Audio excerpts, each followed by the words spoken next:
I booked the cheapest private room in Edinburgh I could find.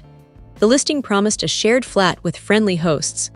When I arrived, Ewan opened the door 30-ish, big smile, and grabbed my backpack before I could say no. Violet appeared from the kitchen, mid-20s, bleached hair, heavy eyeliner, and offered tea. Ewan showed me to a tiny bedroom, explained the bathroom, and said they were usually out all day so I'd have the place to myself. That night I was reading when I heard them talking through the thin walls. They were speaking Polish. I froze. My mother's Polish. I grew up understanding every word. Violet asked how much they'd get.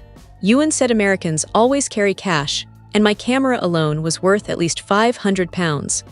They planned to hit my room tomorrow evening while I was at the castle, take everything, and let me think a random thief had broken in. Happens all the time in hostels, they laughed. No proof, solo tourist, I'd just leave. I didn't sleep. At 7 a.m. I called the non-emergency police line, repeated their conversation word for word, and explained I was fluent. 2 plainclothes officers agreed to meet me that afternoon.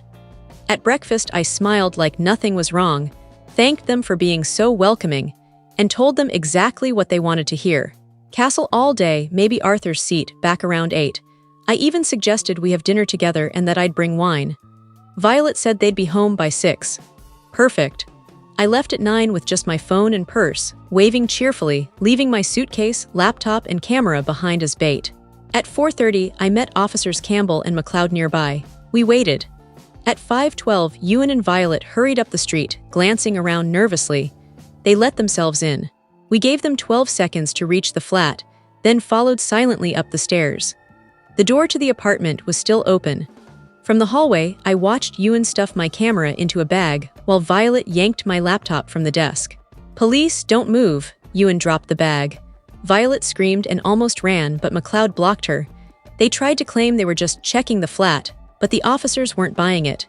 Ewan saw me in the doorway and went white. "You called the police," I stepped inside. "I understood every word last night." Violet whispered, "How do you speak Polish?" I looked straight at her. "My mother's from Warsaw, she always told me. Never assume the person next to you doesn't understand your language."